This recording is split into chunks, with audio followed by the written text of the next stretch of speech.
चाहते हैं भगवान विष्णु की कृपा तो गुरुवार को जरूर सुने ये बृहस्पतिवार व्रत कथा। हिंदू धर्म में बहुत से लोग गुरुवार के दिन बृहस्पतिवार का व्रत रखते हैं। इस व्रत में विष्णु भगवान का पूजन, व्रत कथा पढ़ना और पीले वस्त्र और भोजन का बहुत महत्व बताया गया है। बहुत से लोग अपने जीवन में सुख शांति और मनोकामना की पूर्ति के लिए गुरुवार व्रत रखते हैं। व्रत कथा के नियम अनुसार इस दिन व्रत के दौरान पीले रंग का कपड़ा पहने, पीला भोजन करें, भगवान विष्णु को पीले भोग चढ़ाएं, विष्णु जी और केले के पौधे या पेड़ का पूजन कर व्रत कथा पढ़े। मान्यता है कि बृहस्पतिवार व्रत कथा के पाठ से जीवन में सुख समृद्धि आती है। आज के इस लेख में हमने बृहस्पतिवार व्रत कथा का संपूर्ण पाठ इस लेख में बताया है। इसे आप गुरुवार के दिन पढ़ सकते हैं। बृहस्पतिवार गुरुवार व्रत कथा।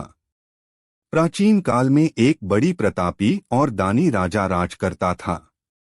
वह स्वभाव से बहुत ही दानी और दयालु था। हमेशा धर्म कर्म के मार्ग में चलता था। लेकिन यह सब बात उसकी रानी को अच्छी नहीं लगती थी। न वह व्रत करती और न ही दान धर्म। वह राजा को भी ऐसा करने से मना किया करती थी। एक बार राजा शिकार खेलने वन को गए थे। रानी और दासी घर पर अकेली थी।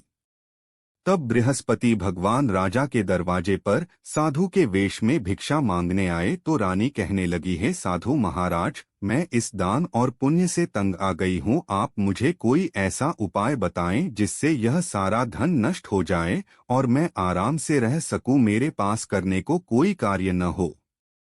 रानी की बात सुनकर साधु महाराज बोले, हे रानी, तुम तो बड़ी विचित्र हो। संतान और धन से भी कोई दुखी होता है।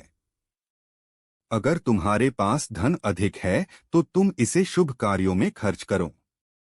लेकिन साधु की बातें सुनकर रानी खुश नहीं हुई और कहने लगी, मुझे ऐसे धन की कोई आवश्यकता नहीं है जिसे संभालने में ही मेरा सारा समय बीत जाए।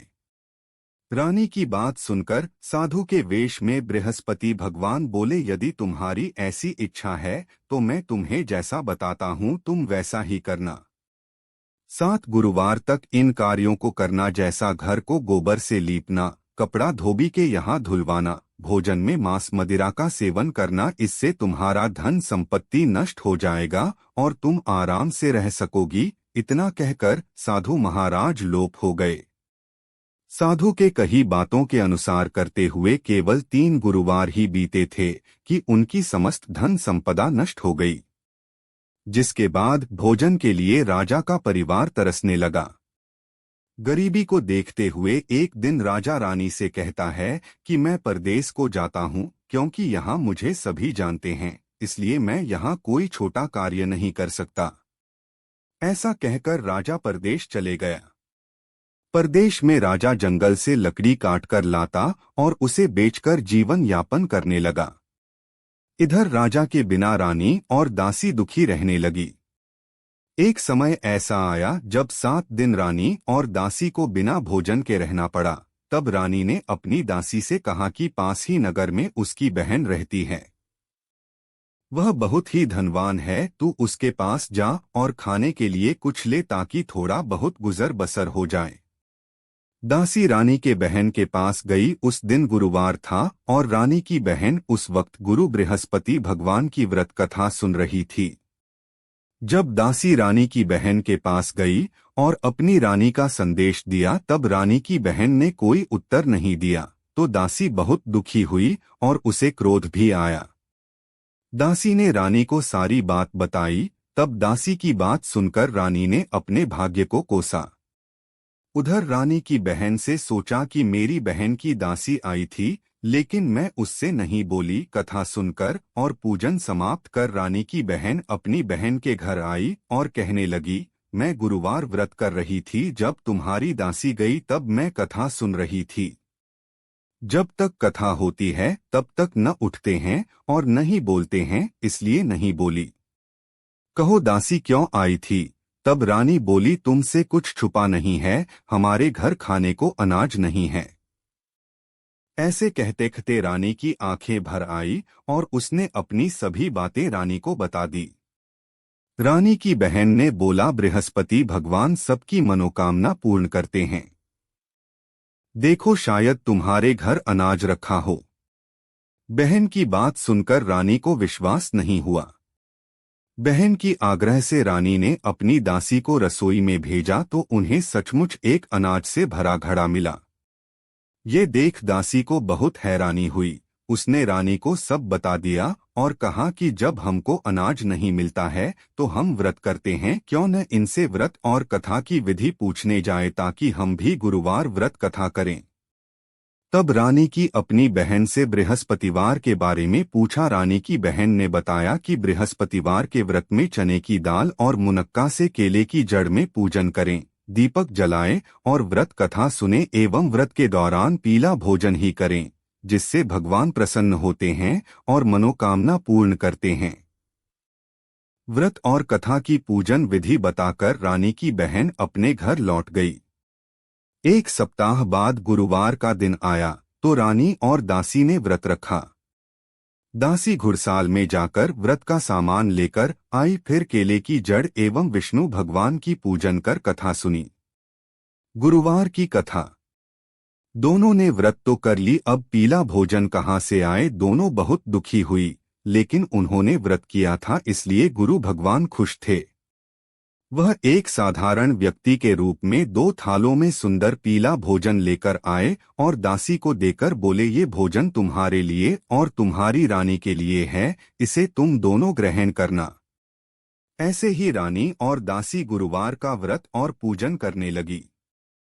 इसे भी पढ़े। वैशाख पूर्णिमा की इस व्रत कथा के बारे में जाने विस्तार से। गुरु भगवान की कृपा से उनके पास धन संपत्ति आ गई, जिसके बाद रानी फिर से पहले की तरह आलस करने लगी। तब दासी रानी से बोली, देखो तुम पहले भी इसी तरह आलस करती थी, इसलिए तुम्हें कष्ट होता था, इस कारण सभी धन नष्ट हो गया। अब जब भगवान की कृपा से धन मिला है तो तुम्हें फिर से आलस होता है। बहुत ही मुसीबतों के बाद हमने यह धन पाया है, इसलिए हमें दान करना चाहिए और आपको भूखे मनुष्यों को भोजन कराना चाहिए, प्याऊ लगवाना चाहिए, कुंवारी कन्याओं का विवाह कराना चाहिए। इससे तुम्हारा यश बढ़ेगा और पितृ प्रसन्न होंगे। दासी की बात मानकर रानी शुभ कार्य करने लगी। इससे पूरे नगर में रानी और दासी का यश बढ़ने लगा। इधर जंगल में राजा दुखी होकर पेड़ के नीचे बैठ गया और अपनी पुरानी बातों को याद करके रोने लगा। तभी गुरु भगवान साधु के रूप में लकड़हारे के पास आए और बोले कि हे लकड़हारे, तू इस सुनसान जंगल में किस चिंता में बैठे हो, मुझे बताओ। तब लकड़हारे ने दोनों हाथ जोड़कर साधु से कहा, आप सब कुछ जानते हैं, मैं आपसे क्या कहूँ। ऐसा कहते हुए राजा ने अपनी साधु को अपनी संपूर्ण दशा सुनाई। तब साधु ने उन्हें बताया कि तुम्हारी रानी ने बृहस्पति भगवान का निरादर किया था, जिसके कारण तुम्हारी याद दशा हुई है। अब तुम किसी बात की चिंता मत करो, तुम्हारे सभी दुख दूर हो जाएंगे और तुम पहले से ज्यादा धनवान हो जाओगे। जीवन में सुख प्राप्ति के लिए बृहस्पतिवार के दिन व्रत कथा करो, इससे तुम्हारे दुख दूर होंगे। इसके लिए तुम गुरुवार के दिन चने और मुनक्का से केला के पेड़ और बृहस्पति भगवान का पूजन और व्रत कथा करो, जिससे तुम्हारे दुख दूर होंगे। साधु की बात सुनकर राजा बोला, मुझे लकड़ी बेचकर इतना पैसा नहीं मिलता है जिससे भोजन के उपरांत कुछ बचा सकूं। मैंने रात्रि में अपनी रानी को दुखी देखा है। मेरे पास कोई साधन भी नहीं जिससे मैं उसकी खबर जान सकूं। लकड़हारे की बात सुनकर साधु ने कहा, तुम किसी बात की चिंता मत करो, तुम रोजाना की तरह लकड़ी लेकर जाना, तुम्हें रोज से 2 गुना धन प्राप्त होगा, जिससे पूजन के अलावा भोजन भी कर लोगे। धीरे धीरे समय व्यतीत होने पर फिर गुरुवार का दिन आया। लकड़हारा जंगल से लकड़ी काटकर शहर में बेचने गया, उसे उस दिन और दिनों से अधिक धन मिला। राजा सामान लाकर गुरुवार का व्रत किया, उस दिन से उसके सभी दुख दूर हुए।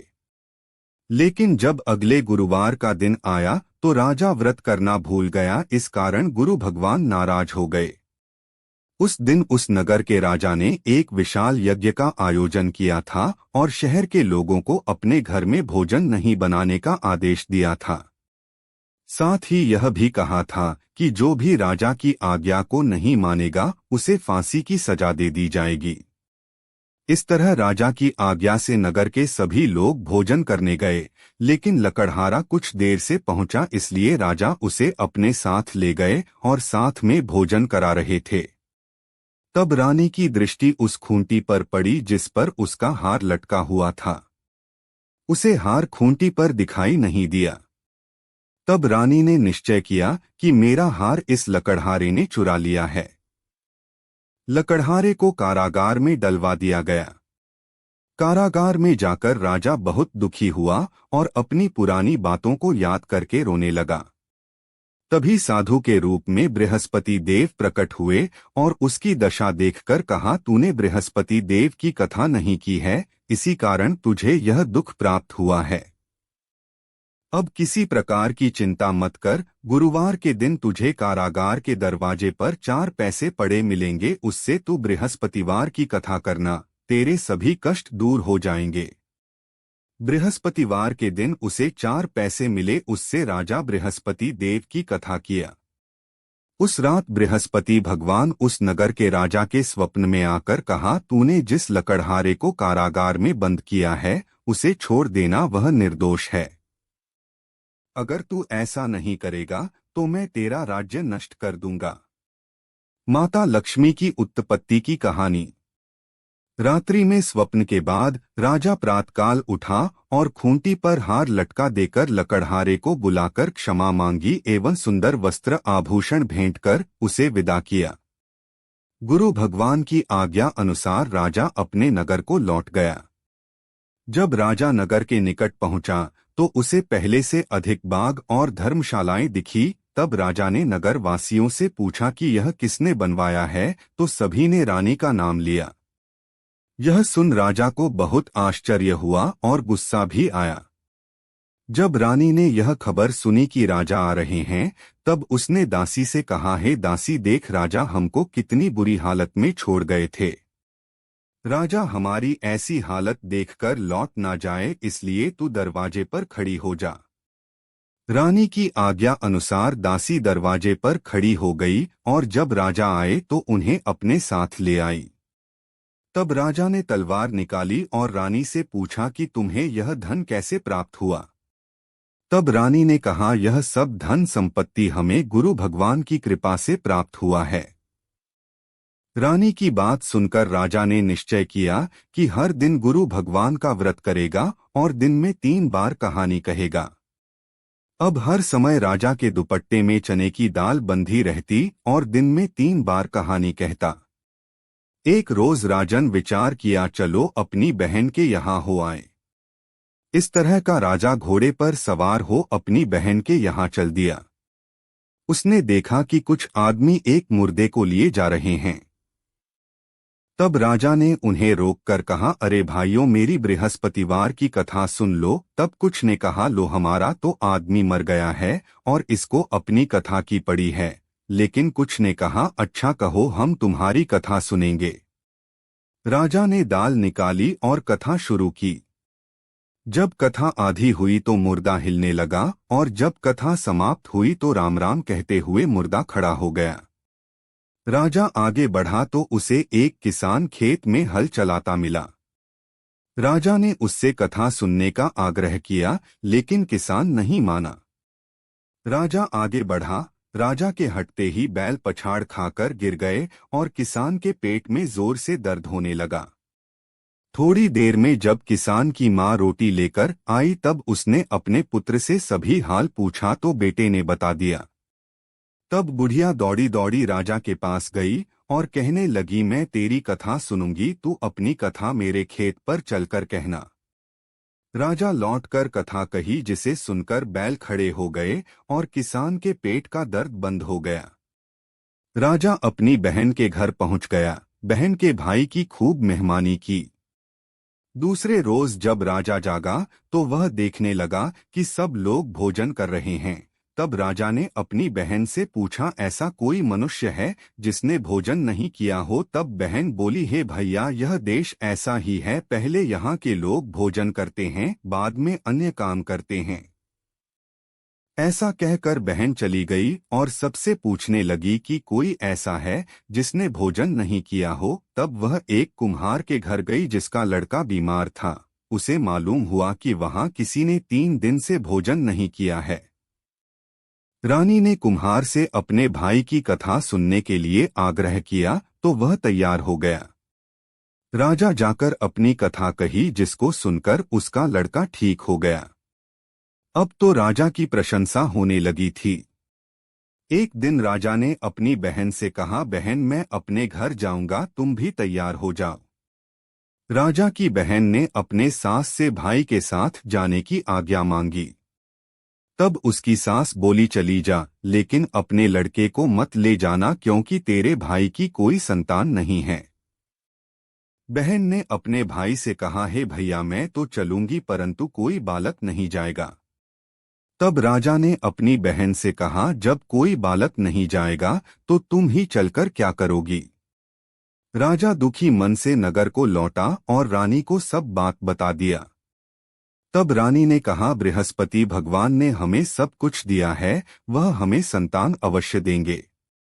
उसी रात बृहस्पति देव ने राजा को सपने में कहा, हे राजा, उठ, सभी सोच त्याग दे, तेरी रानी गर्भवती है। भगवान की बात सुनकर राजा बहुत खुश हुआ। 9वें महीने में रानी के गर्भ से एक सुंदर पुत्र पैदा हुआ। तब राजा रानी से बोला, हे रानी, स्त्री बिना भोजन के रह सकती हैं, लेकिन बिना कहे नहीं। इसलिए जब मेरी बहन आए तो तुम उसे कुछ मत कहना। रानी ने हाँ कर दी और जब राजा की बहन ने ये शुभ समाचार सुना तो बहुत खुश हुई और अपने भाई के यहाँ बधाई लेकर आई। तब रानी बोली, घोड़ा चढ़कर तो नहीं आई, गधा चढ़ी आई। तब राजा की बहन बोली, भाभी, अगर मैं इस प्रकार ना कहती तो तुम्हें औलाद कैसे होती? बृहस्पति भगवान ऐसे ही हैं, वो सबकी मनोकामनाएं पूर्ण करते हैं। जो सद्भावना पूर्वक बृहस्पतिवार का व्रत रखता है, कथा पढ़ता है, सुनता है एवं दूसरों को सुनाता है, गुरु भगवान आपकी सभी मनोकामनाएं पूर्ण करते हैं। कथा सुनने के बाद प्रसाद लेकर ही जाना चाहिए, नहीं तो भगवान का निरादर होता है।